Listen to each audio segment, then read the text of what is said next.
Olá! O Congresso promulgou a emenda constitucional que estabelece o adiamento das eleições municipais deste ano por causa da pandemia do coronavírus. As novas datas são 15 e 29 de novembro.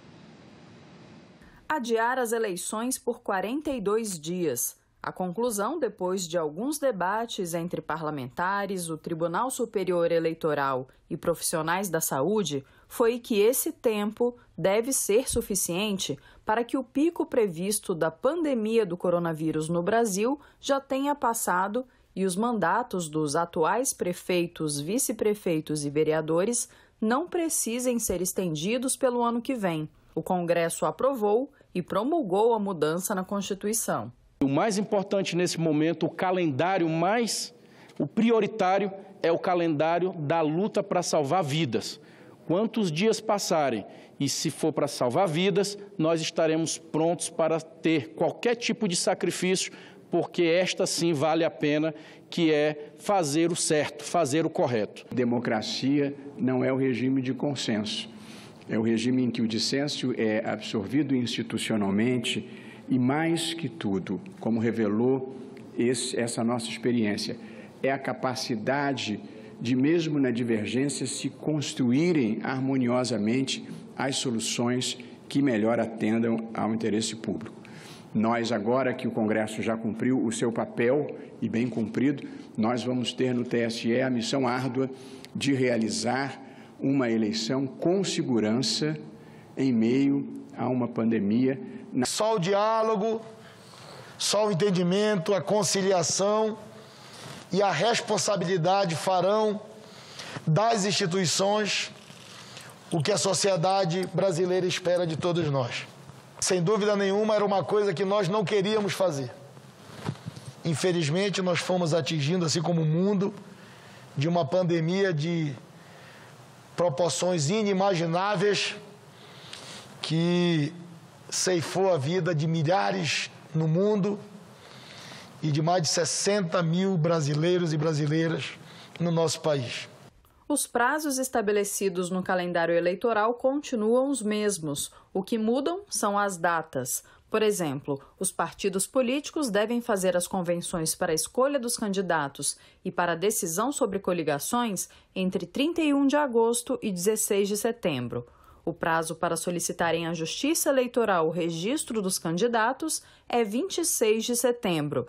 Em 27 de setembro, começa a propaganda eleitoral, inclusive na internet. Até 15 de dezembro, deve ser feito o encaminhamento à Justiça Eleitoral das prestações de contas de campanha dos candidatos e dos partidos políticos e comitês relativos ao primeiro e, onde houver, ao segundo turno das eleições. E a diplomação dos candidatos eleitos ocorrerá em todo o país até o dia 18 de dezembro. Mesmo com o adiamento do primeiro turno para 15 de novembro, o texto da emenda constitucional autoriza a prorrogação por um período maior nas cidades onde não houver condições sanitárias, mas com uma data limite, 27 de dezembro.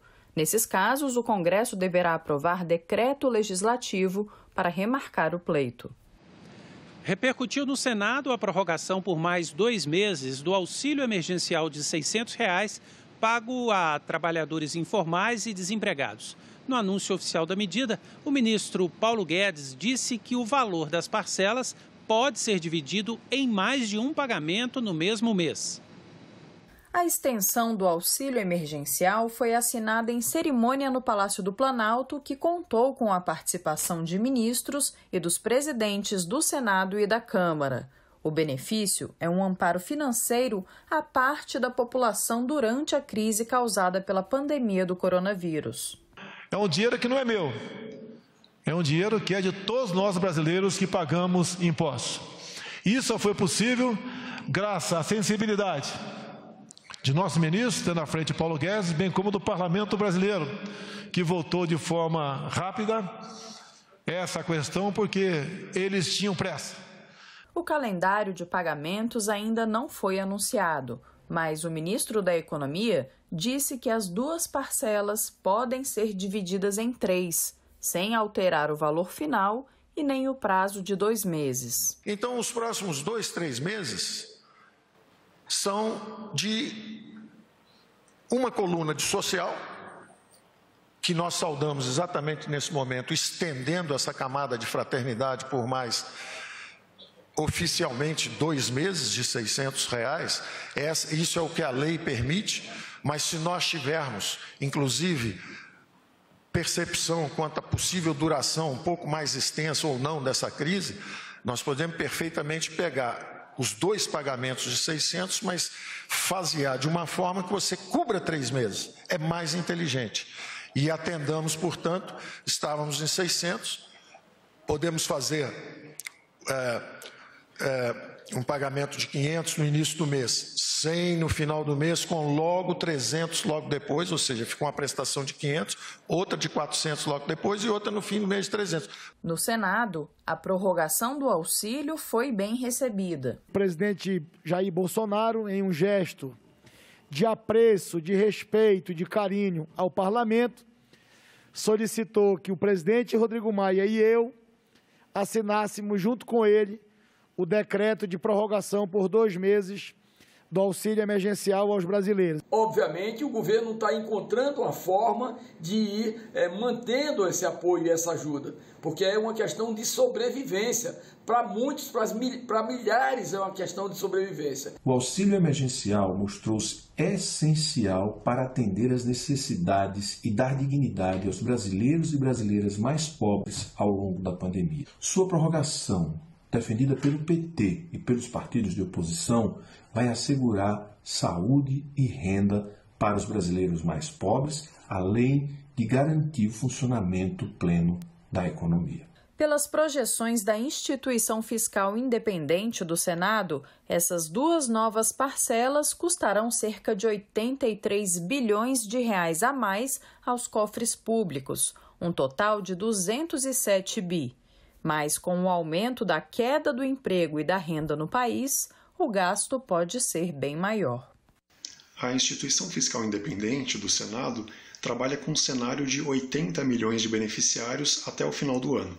Neste caso, a despesa total com essas 2 novas parcelas não seria de 207 bilhões, mas sim de 258 bilhões até o final do ano. E do ponto de vista dos beneficiários, a extensão dos pagamentos vai permitir que aqueles que ainda não conseguiram se recolocar no mercado de trabalho, recuperar a sua renda, consigam manter um nível mínimo de consumo para sua subsistência. O projeto de combate às fake news foi aprovado pelos senadores. Com 44 votos favoráveis e 32 contrários, o texto ainda precisa ser analisado pela Câmara dos Deputados. O objetivo da proposta, de acordo com o relator, é combater a disseminação de notícias falsas e o anonimato na internet. O uso das redes sociais e de serviços de mensagens para cometer abusos e manipulação é outra justificativa para a aprovação do texto. Alguns senadores criticaram o fato do projeto ter sido analisado enquanto o Senado realiza sessões plenárias por meio de videoconferências.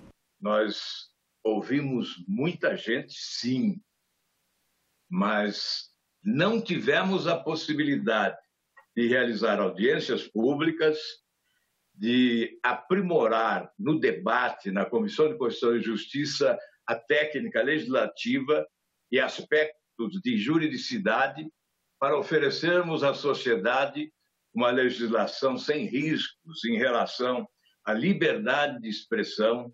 Esse projeto ele não deveria estar sendo votado agora. O ato que o senhor publicou, o ato que o senhor assinou, para que nós pudéssemos estar em sessões remotas, diz que nós deveríamos estar exclusivamente, está aqui, o texto diz isso, exclusivamente tratando de coisas que dizem respeito à pandemia. Mas essa opinião não é unanimidade.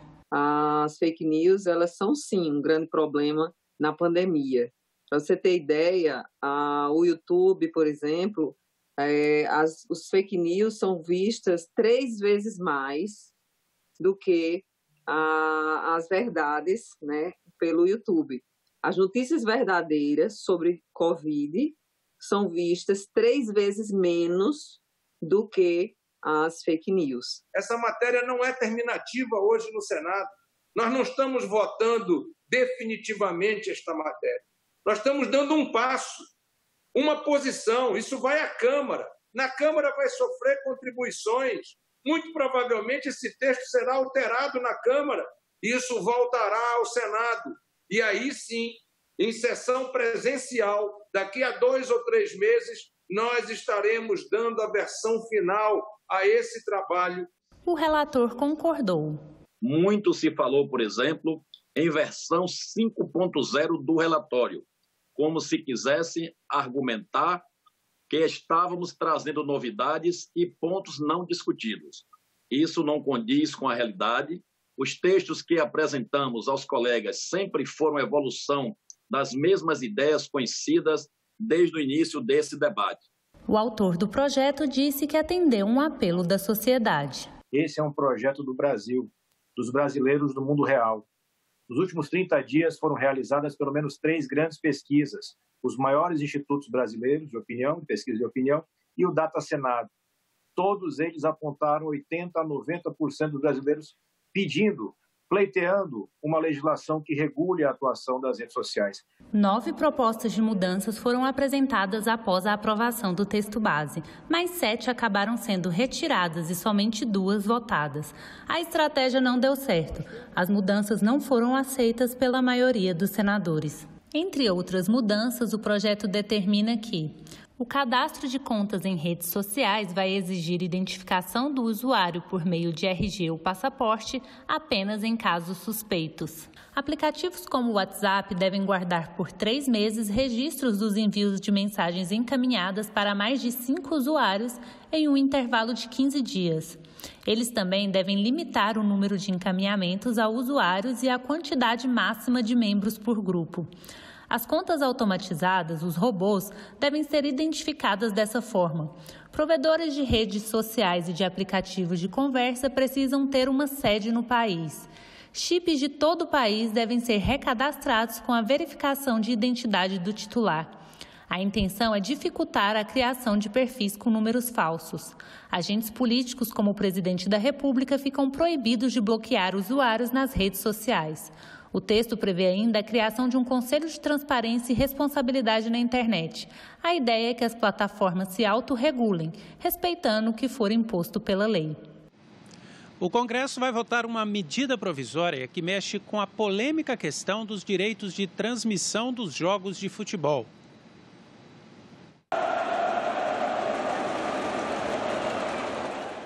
Estádios fechados, arquibancadas vazias. Por causa da pandemia, os jogos de futebol no Brasil pararam desde março e só agora estão retornando. Mas uma notícia extracampo movimentou de novo o futebol. A edição pelo presidente Jair Bolsonaro de uma medida provisória mudando as regras sobre os direitos de transmissão das partidas pela televisão. Pela Lei Pelé, para um canal de TV ou um site transmitir um jogo de futebol, precisa comprar os direitos de transmissão dos 2 times em campo. Um projeto que tramita no Senado desde 2017 mantém essa regra. Mas a MP 984 dispensa a concordância do visitante, já que dá ao clube mandante, e só a ele, o direito de negociar e vender a transmissão da partida. Esta diferença entre singular e plural é muito importante. Por exemplo, no Campeonato Carioca, a Rede Globo comprou os direitos de transmissão de todos os clubes, menos do Flamengo. Pela Lei Pelé, o rubro-negro estaria impedido de vender as suas partidas para outra emissora. Com a medida provisória, a regra do jogo mudou. A Confederação Brasileira de Futebol disse ser simpática à ideia de maior poder de negociação para os clubes. A TV Globo, que tem os maiores direitos de transmissão, inclusive a Série A, disse que vai à justiça para assegurar o cumprimento dos contratos em vigor, assinados com os clubes tendo como base a Lei Pelé. Parabéns ao presidente Jair Bolsonaro, que assinou a medida provisória, tá certo? Dando aqui a carta de alforria, né? A liberdade para que os times de futebol, o mandante, negocie qual forma que ele quer vender o seu direito de imagem. Apesar da individualização do direito, eu acredito que ainda assim os clubes sairão em bloco, unidos para negociarem melhores contratos. Não vejo nada de inconstitucional nessa medida. Também com relação ao direito adquirido, valem os contratos firmados antes da medida provisória, mesmo que ela seja convertida em lei. Agora, os clubes que não têm contratos de pay-per-view, TV aberta, fechada, direitos internacionais, poderão individualmente negociar em seus contratos. Em maio, Bolsonaro já havia se encontrado com os presidentes do Flamengo e do Vasco. Nesta semana, posou com representantes de outros 8 times da Série A. A MP foi elogiada pela maioria dos grandes clubes brasileiros. Rodolfo Landim, presidente do Flamengo, disse que a medida não foi feita para beneficiar só o seu clube, mas para todos os clubes deixarem as mãos da Globo. Guilherme Belintani, presidente do Bahia, disse que gostou muito da MP. Acho que dá mais competitividade ao produto, ele declarou.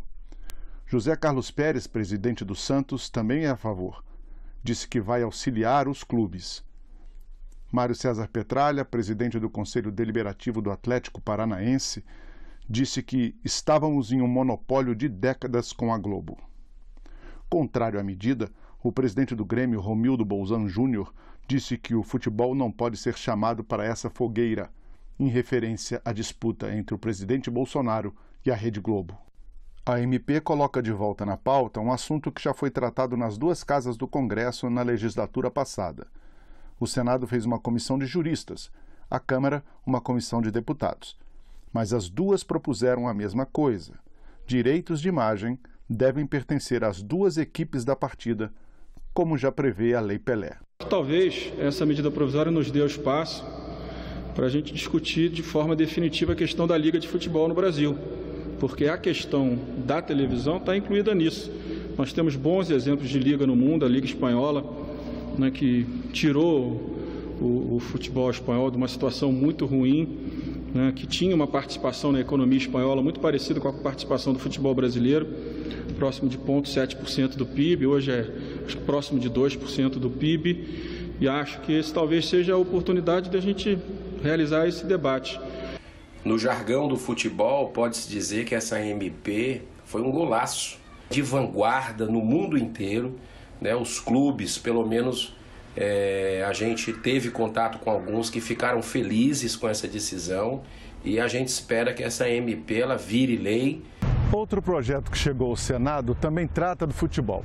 O texto já foi aprovado pela Câmara e suspende durante a pandemia os pagamentos das parcelas das dívidas dos clubes profissionais com a Receita e a Previdência, o chamado Profut.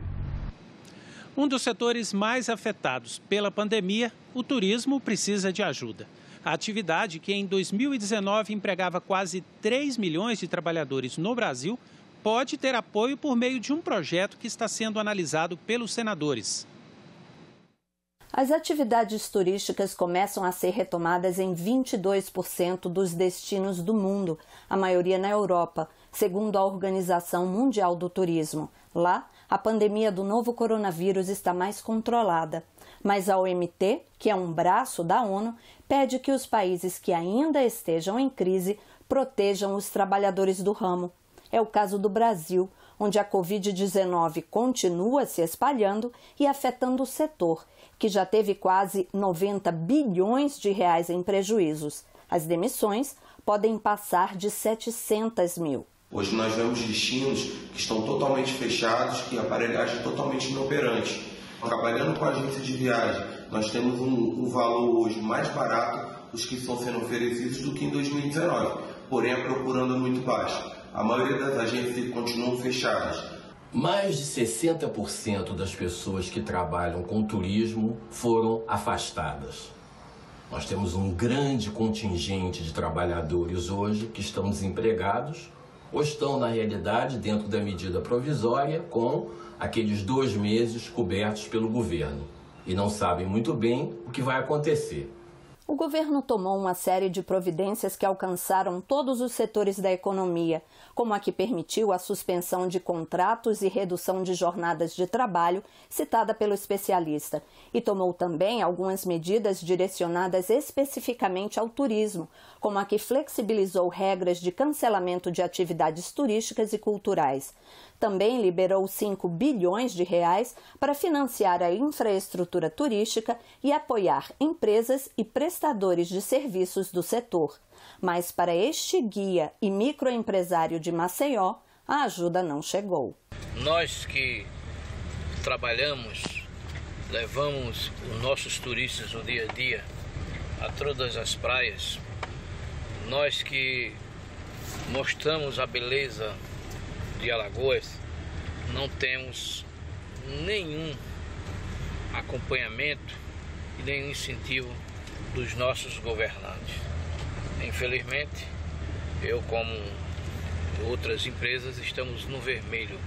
Com o objetivo de ajudar o turismo a atravessar a crise e estar pronto para quando as pessoas puderem sair da janela, o Senado está analisando um projeto que determina que a União destine 3 bilhões de reais para estados, municípios e Distrito Federal aplicarem no setor durante e depois o período de calamidade pública gerado pelo coronavírus. O dinheiro iria para pessoas físicas e jurídicas inscritas no Cadastur, que é o cadastro de profissionais do setor turístico executado pelo Ministério do Turismo e que hoje tem mais de 100 mil inscritos. Pelo projeto de lei 3.285 de 2020, microempreendedores e trabalhadores com renda familiar de até 3 salários mínimos que não receberam o auxílio emergencial do governo nem seguro-desemprego teriam direito a 3 parcelas mensais de R$ 600, que podem ser prorrogadas. O auxílio emergencial do governo tem uma série de travas que impedem, por exemplo, que um guia turístico lá do nosso Cajueiro do Pirangi possa ter acesso ao auxílio. Se ele não estiver inscrito no cadastro único para programas sociais, por exemplo, ele não pode receber o auxílio. Esse projeto abre a possibilidade para que trabalhadores que estão em outros arranjos produtivos tenham acesso ao auxílio. Para as micro e pequenas empresas de turismo que tiveram suas atividades interrompidas, o projeto prevê linhas de crédito e renegociação de débitos em condições especiais, além de um subsídio de 3 a 10 mil reais durante 3 meses. Uma pequena empresa que faz turismo receptivo, por exemplo, poderia assim ter acesso a um subsídio de até 10 mil reais por mês. Com isso, ela pode, com certeza, sobreviver às medidas de isolamento e voltar a operar logo que as restrições caírem, voltando a empregar pessoas e colaborando com o reaquecimento da economia. Neste fim de semana tem o programa Ecosenado, o espaço dedicado aos temas do meio ambiente e do desenvolvimento sustentável na nossa programação. Veja alguns destaques da edição do programa na coluna Momento Eco com o jornalista César Mendes. Você vai ver uma reportagem sobre o impacto da Covid-19 entre os índios brasileiros. A repórter Andréa Alves mostra que os números do Ministério da Saúde não batem com a medição feita pelos próprios índios. Você vai ver também que o Congresso Nacional já elaborou um plano emergencial para o enfrentamento da Covid-19 nas terras indígenas. A contaminação de indígenas tem ocorrido de várias formas. Nas cidades, onde muitos trabalham, fazem compras ou vão em busca do auxílio emergencial de R$ 600, e nas aldeias, pela presença de funcionários do governo e também de madeireiros e garimpeiros ilegais. Infelizmente, o Covid-19 chegou em nossa comunidade, então a gente fez o isolamento social desde 3 meses atrás e agora a gente está efetivando com mais força as barreiras, evitando que pessoas não índias, pessoas de fora de outras cidades, adentrem o nosso território.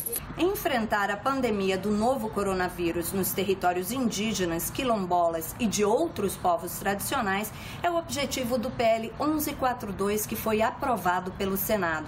Ele trata de várias medidas. Ele torna obrigatória a notificação por raça e cor de qualquer pessoa contaminada com a Covid-19. Ele cria um plano emergencial com restrição de acesso aos territórios, fornecimento de medicamentos, testes rápidos e cestas básicas de alimentos e a construção de casas de campanha dentro dos territórios para isolar os contaminados. Ele parte do pressuposto da vulnerabilidade epidemiológica, principalmente para os povos indígenas. Eles merecem e necessitam ter sua cultura, seus valores protegidos, sua saúde e sua vida.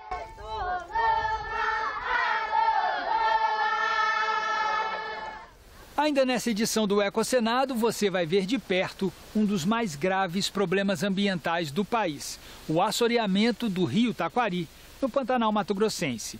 Tema do documentário Ruivaldo, o homem que salvou a terra. Nós conversamos com o diretor do filme, Jorge Bodansky.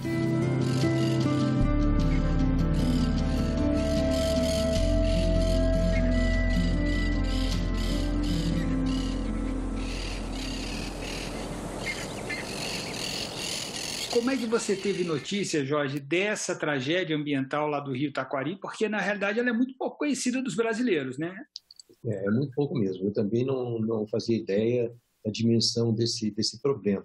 Foi o convite do fotógrafo João Farcas, que eu conheço já de longa data, e ele trabalha no Pantanal, registro em Pantanal já há muitos anos.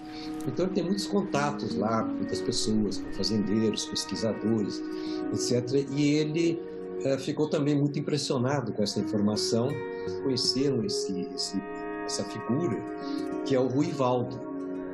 E aí, a partir do Ruivaldo, não, isso aí tem que ser documentado, esse Ruivaldo é incrível. Nossa fazenda era uma fazenda e virou um sítio. Agora já está quase uma chácara, porque só está salvo onde eu coloquei terra. É muito doído ver isso, ver tudo morto, né? Para o coração de um pantaneiro é uma coisa inexplicável, né? A gente que teve o berço com essa fartura, muito... Aqui, se eu andava a cavalo, era muito cervo, porco selvagem, né? Hoje em dia não existe mais, tá em extinção esses animais aqui pela profundeza da água que o Pantanal ficou, né? O programa Ecosenado vai ao ar no sábado e no domingo, sempre às 9 da manhã e às 4 da tarde. E a coluna Momento Eco de hoje fica por aqui. Tchau, até a próxima. E nós também ficamos por aqui com essa edição do Senado Notícias Revista. Você pode rever todas as reportagens na nossa página na internet, senado.leg.br/TV. Obrigado pela companhia e continue sintonizado na TV Senado.